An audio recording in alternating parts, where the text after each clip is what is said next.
Sagesse Family, je suis vraiment très contente et ravie de te retrouver, toi, de tous vous retrouver sur ma chaîne pour cette nouvelle vidéo. Je tiens toujours à souhaiter une chaleureuse bienvenue à tous les nouveaux abonnés. Franchement, ça me fait énormément plaisir de voir que tu as regardé mes vidéos, ce que je propose sur YouTube et tu as décidé de t'abonner pour voir plus de contenu. Donc vraiment, soyez les bienvenus et merci. Surtout, partagez les vidéos que vous appréciez le plus sur vos réseaux sociaux. Bien, par contre, comme tu as pu voir dans le titre et dans la miniature, aujourd'hui, nous allons enfin faire une nouvelle vidéo sur les soins de la peau. Ça fait un bon moment que je n'ai pas pris du temps pour faire une vidéo là-dessus. Donc aujourd'hui, on va faire une revue des produits de chez Ordinary. J'avais pris ce produit qui est un sérum pour le contour des yeux. Alors, il est très concentré en caféine. Donc du coup, il était censé me réduire en fait l'apparence des poches en dessous des yeux, mais aussi me réduire la couleur sombre en fait du contour de mes yeux, donc les cernes. Alors, par contre, pour les poches en fait au-dessous des yeux, ce n'est pas quelque chose que j'ai constamment, parce qu'il faut dire qu'il y a vraiment des personnes qui ont ce problème là, c'est-à-dire qu'ils l'ont vraiment constamment, peu importe, même s'ils dorment beaucoup, même si, bref, c'est vraiment quelque chose qu'ils ont en dessous des yeux. Moi, c'est généralement quand j'accuse de la fatigue ou du stress que j'ai ce problème là en fait en dessous de mes yeux, ce qui rend ça encore plus moche parce que déjà j'ai des cernes dans le contour de mes yeux et noir.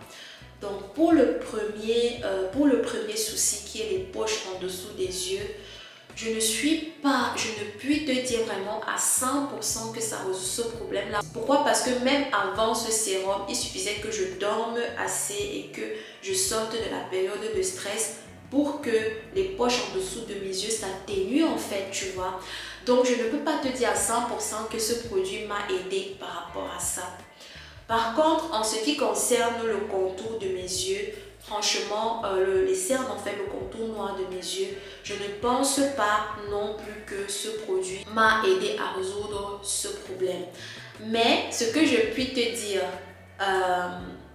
et que je pense qu'il y a aussi une circonstance atténuante à ce produit que je ne vais pas totalement mettre de côté. C'est quoi? C'est que à la couleur noire de mes cernes, en fait, ce n'est pas... En fait, j'ai appris à comprendre que les cernes, en fait, de mes yeux, ce n'est pas quelque chose qu'un produit que je peux résoudre avec un produit parce que ça ne pourra probablement jamais devenir un peu plus clair, sauf si je me décape la peau, sauf si je me fais des injections ou des choses comme ça, d'accord? C'est quelque chose que j'ai naturellement, donc ce n'est pas quelque chose que je peux résoudre avec un produit, c'est juste quelque chose que je dois apprendre à aimer, à vivre avec et à trouver ça beau sur moi comme c'est.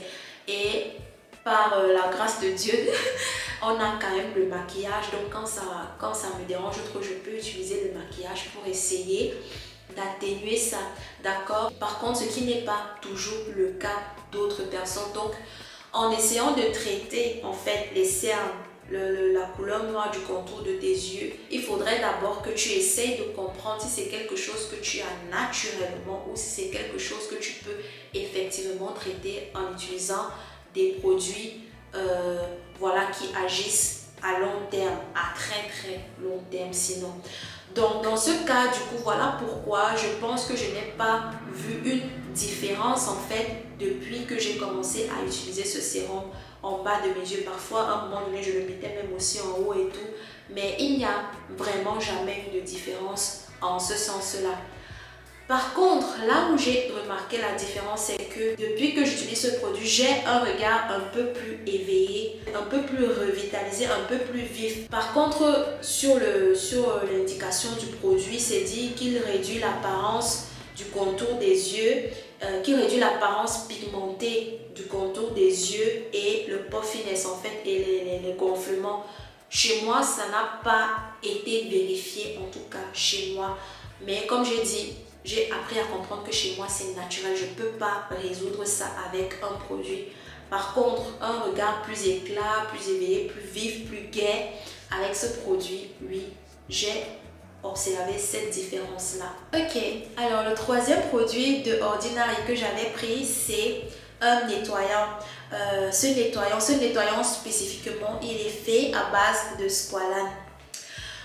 Bien déjà, j'avais déjà appris que en fait le squalane en fait c'est quelque chose que nous avons déjà naturellement, c'est quelque chose que notre peau produit naturellement. En fait c'est une huile, d'accord, et ça fait partie en fait d'une dizaine de pourcentage de ce que contient le sébum que notre peau produit.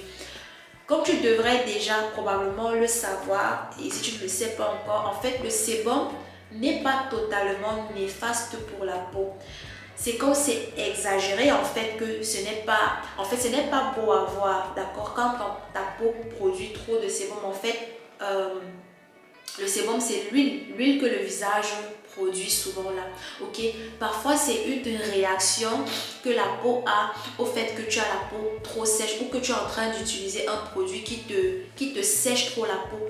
Plus tu vas utiliser des produits qui te sèchent trop la peau, plus ta peau va réagir en fait en produisant encore plus de sébum, donc ta peau va briller encore plus, ok? Et généralement le problème que nous avons en fait les femmes noires, c'est d'utiliser des produits décapants. Il faut savoir que les produits décapants te sèchent énormément la peau, à part déjà tous les problèmes que ça présente, hein, que tu devrais déjà normalement savoir normalement, et tout. Il y a les produits décapants et les produits qui sont trop agressifs sur ta peau.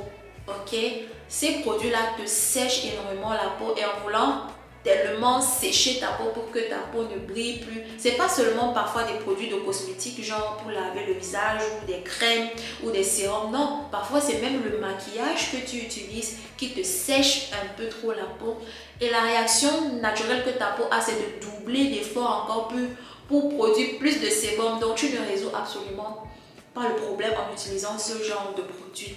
D'accord? Bon, ça c'était une parenthèse. Donc, c'est juste pour te dire qu'en fait, le sébum n'est pas toujours mauvais. Avoir un peu de sébum sur le visage, ce n'est pas mauvais. Et voilà, donc c'est un peu ça. Donc, en fait, c'est un ingrédient que notre peau produit déjà naturellement. Donc, en utilisant des produits qui contiennent du squalane, en fait, tu aides ta peau à rester en fait hydratée, parce que c'est un peu le rôle que joue le squalane dans le sébum, permettre de garder la peau hydratée, d'accord? Et aussi le squalane a aussi un rôle antioxydant, et entre autres ça te permet, parmi tous les rôles que les ingrédients antioxydants ont sur la peau, c'est important, je voudrais te dire en fait de savoir que ça te permet aussi de combattre en fait tous les soucis que peuvent te créer les rayons UV, ok? Donc ça te renforce en fait la peau à combattre contre tous les problèmes néfastes que créent les rayons UV sur la peau noire. Parmi ceux-là, il y a le vieillissement accéléré de la peau. Donc ça te permet vraiment de garder toujours une peau plus lisse, sans rides prématurées, tu vois, tout ce genre de choses en fait et tout. Donc c'est ce qui m'a attiré dans ce nettoyant. Donc pendant que tu nettoies ta peau, tu peux permettre, en fait tu aides ta peau à rester toujours hydratée, donc ça ne te sèche pas le visage comme d'autres nettoyants, surtout les nettoyants qui ont la mousse. À part des produits spécifiques, parce que c'est pas tous les nettoyants qui ont la mousse qui sont séchants en fait, qui te sèchent la peau, non. Je parle en règle générale, les produits qui font de la mousse en fait sont asséchants, ça sèche beaucoup la peau. Sauf si quand tu achètes des produits nettoyants, et tu fais bien attention à dire si c'est indiqué adapté aux peaux sèches, ça veut dire que même si ça mousse, ça ne te sèche pas la peau, en fait ça garde, ça te permet quand même de garder un certain équilibre en fait de l'hydratation de ta peau, d'accord? C'est un indice, mais moi je te conseillerais de préférer en fait des nettoyants qui ne moussent pas, d'accord? de règle d'or, ou si même, quand bien même tu utiliserais des nettoyants qui moussent, avant, surtout pour la peau du visage, avant de les appliquer, utilise d'abord une huile végétale naturelle que tu appliques d'abord sur ton visage, tu humidifies, tu rinces et puis maintenant tu appliques ton nettoyant en fait, d'accord. Donc c'est une astuce que je te donnerai pour quand même garder un équilibre, ce qui fait que même si tu utilises des produits qui te permettent en fait de diminuer le gras sur ta peau, tu ne vas pas aller agresser en fait ta peau et qui va réagir d'une façon à ne pas du tout résoudre le problème que tu es en train d'essayer de résoudre. Ok, donc c'est un peu ça. Alors, est-ce que je suis donc satisfaite? Oui, à 100%. Franchement, c'est un 10 sur 10 de ce nettoyant. Franchement, 10 sur 10, voire même 20 sur 10. Et vraiment, n'aie pas peur en l'utilisant de penser que ta peau n'est pas propre parce que ça n'a pas moussé. Non. Ça laisse vraiment la peau bien propre, bien nettoyée, mais douce en fait, pas sèche, bien hydratée. C'est juste un pur bonheur. Et même dans le cas où tu utiliserais un nettoyant qui mousse et tout, je te conseillerais quand même d'appliquer d'abord ça, ou alors une huile végétale, c'est bien. Et ensuite d'aller continuer avec ton nettoyant que peut-être tu utilises par rapport à un truc spécifique sur ta peau, comme moi je fais par contre depuis un moment avec le savon à base de papaye parce qu'il est très concentré en beaucoup de vitamines dont a besoin ma peau et que j'aime pouvoir en fait